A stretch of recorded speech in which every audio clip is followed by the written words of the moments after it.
So once again, welcome back to my mini vlog guys. सेवा नमस्ते सबैजनालाई। आज चाहिँ हामी बजार गएको थियौँ म अनि मेरो दिदी। सो त्यही भएर सानो भ्लग हालिरहेछु गाइज। हेरेर साथ सपोर्ट दिनुहोस् होला। मेरो चाहिँ बजारमा सानो काम थियो। बजारमा पनि थियो प्लस माथि साइडमा पनि थियो चौरस्ताको माथितिर। अन्त हामी चाहिँ जाँदै थियौँ म अनि मेरो दिदी।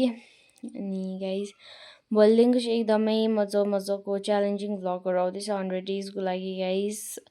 मलाई सब्सक्राइब गर्नु फलो गर्नु नबिर्सिनु होला गाइज। हाम्रो चाहिँ यहाँ काम थियो सानो बट बत्ती थिएन त्यही भएर भएन गाइज। काम चाहिँ बत्ती नै छैन रहेछ। अन्त हामी आयौँ आलु खानु तल। यो आलु त जसले पनि चिन्छ, हामी चाहिँ बराकमा आलु खानु आएको थियौँ गाइज। अनि याङ्की दिदी हुनुहुन्छ नि त आजभोलि चाहिँ गाइज। अन्त हामी आलु खानु आएको। अन्त यसलाई मैले कति भाग खानु सक्छस् भनेर सोधेको। 2 भागदेखि बेसी त खानु सक्दिनँ भने त्यहाँ हाम्रो दिदीकोमा आलु खानु नआउनेहरू त कम्ती नै होला सायद। दार्जिलिङ आउनुभएको छ भने चाहिँ यहाँको आलु चाहिँ मिस नगर्नुहोस् होला गाइज। अन्त हामी चाहिँ आलु मोमो खाँदैछौँ गाइज। अनि आजको हाम्रो डे चाहिँ यस्तै नै भयो।